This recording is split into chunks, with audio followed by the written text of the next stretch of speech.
It's on the road to Damascus, where Saul, known as Paul, had his Damascus Road experience. It is here where the Lord knocked him off his high horse. It is here where the Lord had a little talk with him in Acts chapter number 9 and said, Paul is hard to kick against the prick.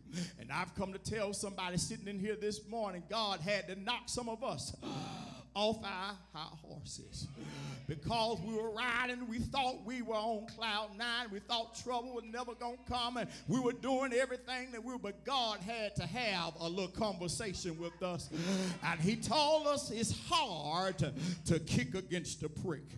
And when He knocked him off of his beast, and when he fell, I like what He did because he looked up. Turn somebody, say, when you fall, look up. He looked in the right direction. He looks in the right direction, and he heard the voice say, "Hi, it's hard to kick against the prick." But look what Saul says. He says, "What wilt thou have me to do?"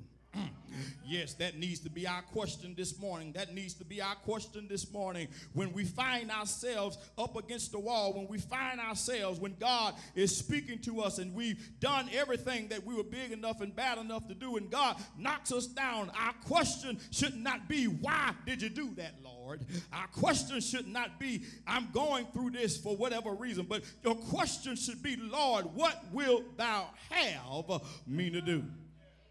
Touch somebody and say, "I need to know what the Lord wants me to do."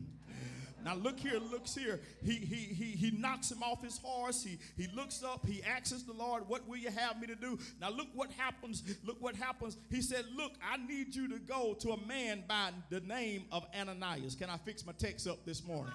He said, I need to go to a man named, I need you to go see a man by the name of Ananias. And so he traveled to Ananias' house, and the Lord met Ananias, and he told Ananias, he said, "Look here, I got a man named Saul coming to see you." Tell somebody, say, "Saul's coming to see you."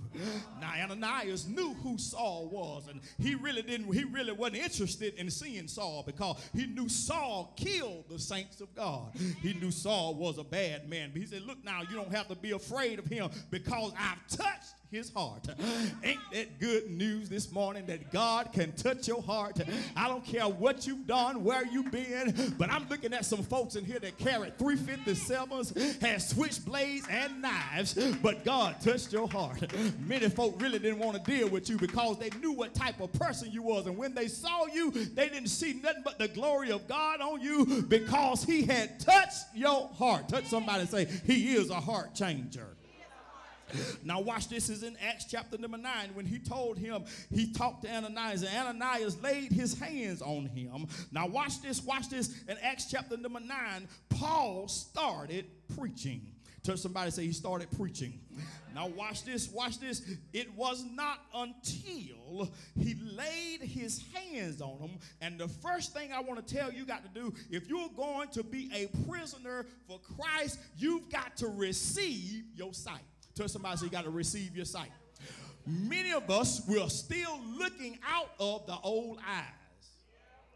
I ain't talking about these glasses that y'all have on that I got on this morning that I can't never keep up with. I got a brand new pair right now because many of us are looking out of the old eyes and we can't see what God has for us, what God is trying to do for us because we still got the old eyes in. But he said, "Look now, if you're going to be a prisoner for me, if you're going to preach for me, you got to see what I see. You got to be what I want you to be." Watch this. You got to see beyond where you are now to where I'm taking you to. Touch somebody, say, you got to see beyond where you are now. Now watch this. Many of us mess up with our sight because our sight, we can only see what we had in yesterday. Many of us, we can only see what we had in the past, and many of us can see what's going on in our lives right now. But God says the scales got to fall off of your eyes. I've got a great work for you to do. I've got ministry. I've got anointing for you. But if you're looking out of your carnal eyes, you got to tell the Lord, the old things got to pass away, and behold, all things got to become new. 2 Corinthians 4:18 tells us that we look not at things which we can see, but those things which are not seen.